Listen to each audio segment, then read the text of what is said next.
Hello guys, welcome to my YouTube channel Sujeet Kumar स्तंभ class जो। आज फिर से मैं 12th क्लास का VVI ऑब्जेक्टिव बोर्ड मिशन लेकर के आ गया हूं, जो आपके एग्ज़ाम में बहुत ही अच्छे अंक दिलाएंगे।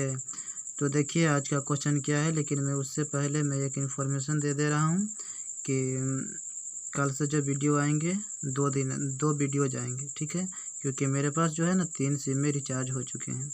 तो 3 सिम में रिचार्ज हो जाने की वजह से क्या हुआ, 1.5 दूनी 3 और 4.5 GB मेरे पास पहुंच जाएगी, ठीक है। तो उसमें मैं 2 GB का मैं वीडियो अपलोड कर सकता हूं और बाकी मैं पढ़ाई में लगा सकता हूं। तो ठीक है, मैं आपके लिए मैं मदद कर सकता हूं, ठीक है। तो देख सकते हैं आप आज का क्वेश्चन। हालांकि ये वीडियो को मेरे को डिलीट करना पड़ा था किसी कारणवश। तो देखिए मैं फिर से वीडियो को अपलोड कर रहा हूँ, इसलिए सारा क्वेश्चन जो है ना टिक मारे हुआ मिलेंगे, ठीक है। मैं फिर से तो लिख नहीं सकता क्योंकि मेरे को ना समय ज़्यादा लग जाएगा, और यदि ज़्यादा समय लग जाएगा उसमें लिखने में तो मेरा जो है ना पढ़ाई डिस्टर्ब हो सकता है। तो देखिए क्या है 130 नंबर क्वेश्चन। 130 नंबर क्वेश्चन से ना देखना है, फीट स्टोन ब्रिज से मापा जाता है। तो फीट स्टोन ब्रिज से जो मापा जाता है मित्रों, हाई रेजिस्टेंस को भी माप सकते हैं या फिर लो रेजिस्टेंस भी माप सकते हैं।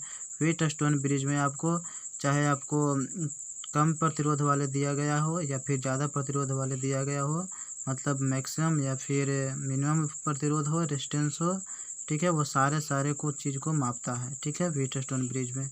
लेकिन क्या होना चाहिए, व्हीट स्टोन ब्रिज यदि संतुलित रहेगा, अवस्था में रहेगा। तो जैसे मैं व्हीट स्टोन ब्रिज का मैं चित्र बना रहा हूँ, आप देख सकते हैं। देखिए इस तरह से एक है वायर है, ठीक, और यहाँ से एक यहाँ पे रेसिस्टेंस है, इस टाइप का आता है ना, रेसिस्टेंस होता है। फिर यहाँ से इस टाइप का रेसिस्टेंस है और उसी टाइप का फिर यहाँ रेजिस्टेंस है और फिर रेजिस्टेंस है। तो इस तरह से फीट स्टोन ब्रिज होता है। अगर मान लिया जाए कि ए और बी के बीच हमको समतुल्य प्रतिरोध ज्ञात करना है, ठीक है। यहाँ मान लिया जाए कि इसका नाम था दी हम सी रख देते हैं और इसका नाम डी रख देते हैं, ठीक है। यहाँ ई रख देते हैं और यहाँ पे एफ रख देते हैं, ठीक। और हमको ए और बी के बीच का प्रतिरोध ज्ञात करना है, ठीक है, समतुल्य प्रतिरोध ज्ञात करना है। तो यहाँ यदि हम P रखते हैं नाम, यहाँ Q रखते हैं, यहाँ R रखते हैं और यहाँ S रखते हैं, तो संतुलन की अवस्था होना चाहिए। कहने का मतलब क्या हुआ, अगर विभवांतर इसका सेम और इसका सेम अगर विभवांतर होगा तो इसके अंदर जो है ना, जो यहाँ गैल्वेनोमीटर लगा हुआ रहता है, इसके अंदर विद्युत धारा जो है प्रवाह नहीं होगा, ठीक है। क्योंकि विभव इसका दोनों का सेम हो जाएगा तो विद्युत धारा तो प्रवाहित हो नहीं सकता है। तो इसकी वजह से संतुलन अवस्था में होगा, और यदि यह संतुलन अवस्था में होगा, विभवांतर यदि सेम हो जाएगी, तो P/Q बराबर R/S हो जाएगा। इस तरह से आप जांच कर लीजिएगा। सबसे पहले P/Q बराबर R/S जांच कीजिएगा, ठीक है। और उसके बाद यदि दोनों का वैल्यू यदि सेम आता है तो आप फीट स्टोन ब्रिज के अनुसार आप इसको श्रेणी क्रम में, ऊपर वाला का श्रेणी क्रम में और नीचे वाला का श्रेणी क्रम में, और फिर उसके बाद दोनों का समांतर क्रम में जोड़ करके रेजिस्टेंस आप इक्विवेलेंट आप ज्ञात कर लीजिएगा, ठीक है। कोई दिक्कत है। और एक बात मैं और बता देता हूँ कि अगर मान लिया जाए कि अगर जो भी है ये चारों रेजिस्टेंस है, अगर सारा का सारा यदि सेम दिया गया है, मान लिया जाए कि चारों में यहाँ भी है, चारों में यहाँ भी है, चारों में यहाँ भी है, चारों में यहाँ भी है, तो इसका समतुल्य प्रतिरोध 4 ओम ही होगा।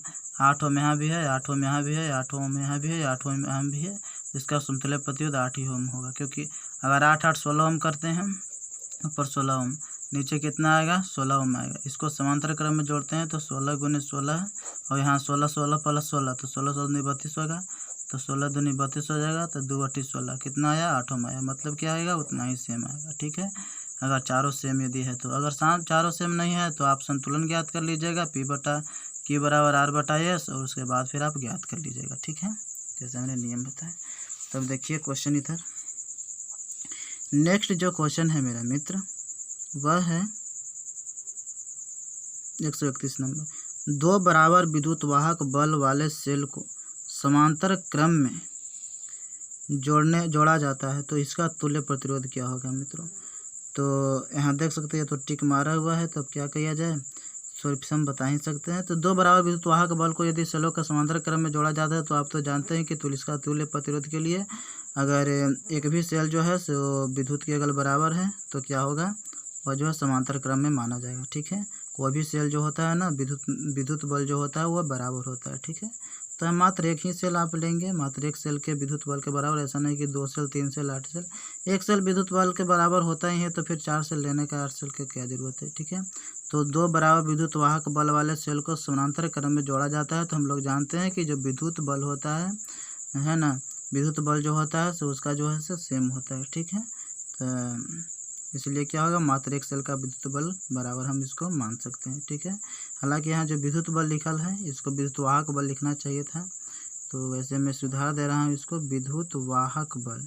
ठीक है, हम लोग जानते हैं कि जो विद्युत वाहक बल जो होता है समानांतर क्रम में सेम होता है। ठीक है, तो इसलिए क्या होगा, एक सेल का विद्युत वाहक बल सेम होगा।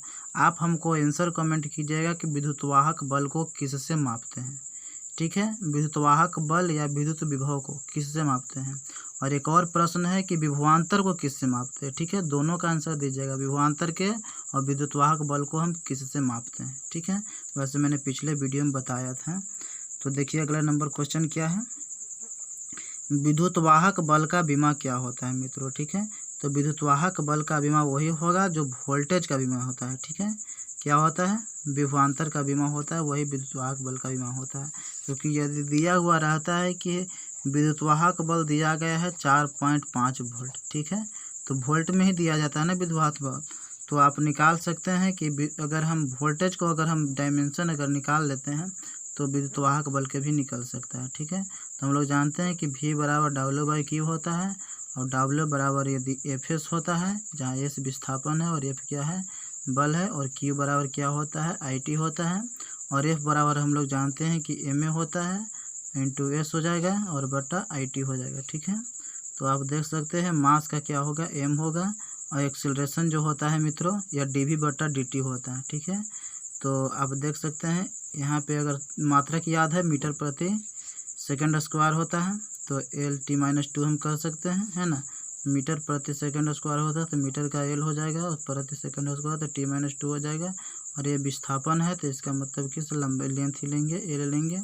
उसके बाद नीचे क्या हो जाएगा, I को हम A ले लेते हैं एम्पियर, और T को टाइम ले लेते हैं। तो फाइनली निकल कर गया M और ML2 हो जाएगा, L1 और L1 L2 हो जाएगा, और t-2 और 1 ऊपर जाएगा तो हो जाएगा t-3 और फिर A-1 हो जाएगा। तो ML2 t-3, यही मेरा डायमेंशन फार्मूला हो गया। ठीक है, यहाँ पे देख सकते हैं ML2 t-3 और A⁻1 होता है। ठीक है, तो ये क्वेश्चन हो गया। हम अगला क्वेश्चन की ओर बढ़ते हैं, लेकिन एक बात और हम जानकारी दे देते हैं मित्रों कि ये जो ML T ये सब जो नीचे लिखा हुआ है ना, वो सब क्या होते हैं, अगर हम इसका ये सब सारे चीज़ लिख देते हैं तो क्या होता है, विमीय सूत्र होता है। ठीक है, लेकिन ऊपर जो पावर के रूप में दिखाई दे रहा है ना, वो सब विमा होता है। ठीक है, और जब सब चीज़ इंक्लूड कर देते हैं तो उसको हम पूर्ण रूप से इसको कहते हैं विमीय सूत्र कहते हैं। ठीक है, अब देखिए अगला नंबर कुछ, विद्युतीय परिपथ में एमीटर को जोड़ा जाता है। विद्युतीय परिपथ को जो है एमीटर को जोड़ा जाता है किसमें, श्रेणी क्रम में जोड़ा जाता है कि समांतर क्रम में जोड़ा जाता है या मिश्रित क्रम में जोड़ा जाता है। तो इसका सही उत्तर होगा मित्रों, यह श्रेणी क्रम में जोड़ा जाता है। ठीक है, किस में जोड़ा जाता है, विद्युत परिपथ में एमीटर को जो है श्रेणी क्रम में जोड़ा जाता है। एक और जानकारी देते हैं कि जो वोल्टामीटर होता है ना, उसको जोड़ा जाता है समांतर क्रम में जोड़ता है। अगर वोल्टामीटर यदि बात कहा जाए तो समांतर क्रम में, अगर एमीटर की बात किया जाए तो श्रेणी क्रम में जोड़ा जाता है। ठीक है, तो इस सीरीज में बस इतना ही 4 क्वेश्चन है मित्रों। ठीक है, तो हम आज का जो क्वेश्चन है मैं पूछ देता हूँ, और 3 क्वेश्चन मैं क्वेश्चन ऑफ द डे के रूप में पूछूंगा, क्योंकि मुझे लगता है कि मैंने पिछले वीडियो में शायद 1-2 क्वेश्चन नहीं पूछा था, तो मैं पूछ दे रहा हूँ। ठीक है, तो यह है क्वेश्चन ऑफ द डे, मोह किसका मात्रक है। ठीक है, देखिए ना, और क्वेश्चन ऊपर है, 64 समरूप बूंदे जिसमें प्रत्येक की धारिता है 5 फैराड, मिलकर एक बड़ा बूंद बनाते हैं, तो बड़े बूंद की धारिता कितनी होगी। तो मैंने इस तरह के सारे कॉन्सेप्ट क्लियर किए थे, हालांकि मैंने ऐसे ऐसे 4-5 कॉन्सेप्ट क्लियर किए थे जो डायरेक्टली मैंने फार्मूला बताया था, और उसमें से हालांकि पूछता तो है सिर्फ यही वाला। ठीक है, यही वाला बोर्ड, बिहार बोर्ड पूछता है, लेकिन यदि अगर आप आगे अगर प्रिपरेशन करना चाहते हैं एयरफोर्स जैसे, तो इसके लिए आपको ना ये मैं 4-5 जो कॉन्सेप्ट मैंने बताया वो चीज़ को ध्यान में रखना पड़ेगा। ठीक है, तो आप लोगों को कॉन्सेप्ट को क्लियर करने के लिए मैं कुछ क्वेश्चन एयरफोर्स का मैं भी डाल देता हूं, ताकि आपका बिल्कुल डीप में जाकर ये कॉन्सेप्ट का क्लियर हो। ठीक है, तो देखिए अगला नंबर क्वेश्चन क्या है, महो किसका मात्रक है, ठीक है। तो महो किसका मात्रक है, इसको आप याद रखिएगा। वैसे मैंने पिछले वीडियो में तो बहुत सारे हमने 3-4 चीज़ बताया था, शायद महो बताया हो या ना बताया हो, लेकिन और कुछ मैंने बताया था, तो वैसे भी आप अंदाज़ लगा सकते हैं। तो चालक के अंदर इलेक्ट्रॉन की गति कैसी होती है, तो इस बात को आप ध्यान में रखिएगा कि कैसा होता नहीं होता, मैंने पिछले वीडियो में बताया इसी को, ठीक है। तो इस वीडियो में इतना ही क्वेश्चन रहेगा और अगले वीडियो में लेकर के आऊँगा। और ध्यान रहे, मैं इधर जब तक मेरे पास सिम रहेगा तब तक मैं दिन भर में 2 वीडियो में दे दूँगा, ठीक है आपके लिए। और आप देखिए अच्छी तरह से प्रिपरेशन कीजिए बोर्ड को, कोई भी वैसा क्वेश्चन नहीं रहेगा जो आपको छूट जाएगा, ठीक है। इस वीडियो से फालतू रहेगा। Thank you for watching video.